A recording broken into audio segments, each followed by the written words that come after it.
Hi guys, welcome back to my channel BSc radiology. And आज की इस video में हम डिस्कस करने वाले हैं फिजिक्स के कुछ इंपॉर्टेंट क्वेश्चंस और कुछ इंपॉर्टेंट टॉपिक्स जो आपको पेपर से पहले करके ही जाने हैं। तो ये मेमोरी बेस्ड मैंने इसलिए लिखा है बिकॉज मैंने लास्ट ईयर वाले बच्चों से पूछ के ही क्वेश्चंस लिखे हैं।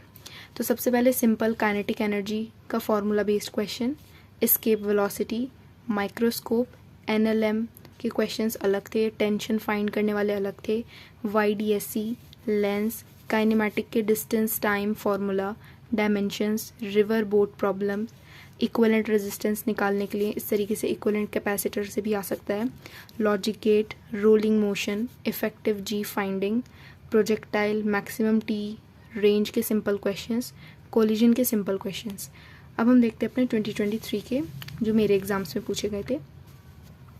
सबसे पहले एटम्स वाले चैप्टर से बाल्मर सीरीज़ या कोई सी भी जो भी सीरीज़ है तो उसमें n1 आपको x दे रखा है तो n2 क्या होगा, इस तरीके से। प्रॉपर्टी ऑफ ईएम वेव्स की सारी प्रॉपर्टीज़ पता होनी चाहिए, ऑर्डर ऑफ वेवलेंथ पता होनी चाहिए कि आपका माइक्रोवेव है, रेडियो वेव, ये जो भी होता है इसका ऑर्डर क्या है वो सब। टेलीस्कोप, देखो ऊपर माइक्रोस्कोप पूछा गया है 2025 में, 2023 में टेलीस्कोप था। इसके बाद न्यूक्लियस से इस तरीके के बहुत इंपॉर्टेंट क्वेश्चन है ये। आपको यहाँ पे x बताना है, यहाँ पे आपको एटॉमिक नंबर बताना है, ऐसे कुछ भी दे रखा होगा। कैपेसिटर में इक्विवेलेंट कैपेसिटर, ऊपर इक्विवेलेंट रेजिस्टेंस पूछ रखा है। तो ठीक है, टॉपिक्स हल्के से ही डिफरेंस है बट आप देख लेना। इसके बाद सस्पेक्टिबिलिटी में पैरा, फेरो, डायामैग्नेटिक, ये सारी।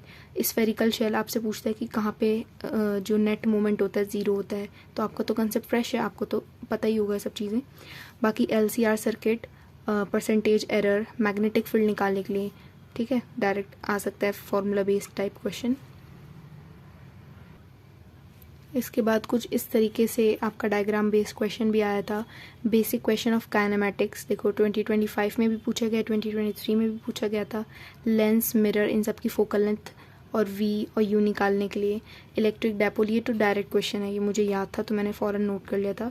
इसमें डायपोल एंगल दे रखा था 30 डिग्री, इलेक्ट्रिक फील्ड दे रखी थी 2 × 10⁵, टॉर्क 4 न्यूटन का था, डायपोल लेंथ 2 सेंटीमीटर, तो चार्ज बताना था डायपोल पे क्या, ये भी डायरेक्ट फार्मूला बेस्ड क्वेश्चन है।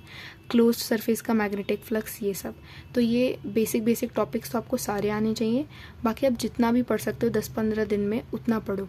और देखो, ज़्यादा पढ़ने के चक्कर में ये भी नहीं कि जितना आपको आता है आप वो भी भूल जाओ, तो आपको रिवीजन तो डेली करना है। फार्मूला शीट्स बनाओ ताकि आप एग्ज़ाम सेंटर पे जाने से पहले भी उसे रिवाइज कर सको, और लास्ट के 1-2 दिन बचेगा आप जब भी रिवाइज कर सको।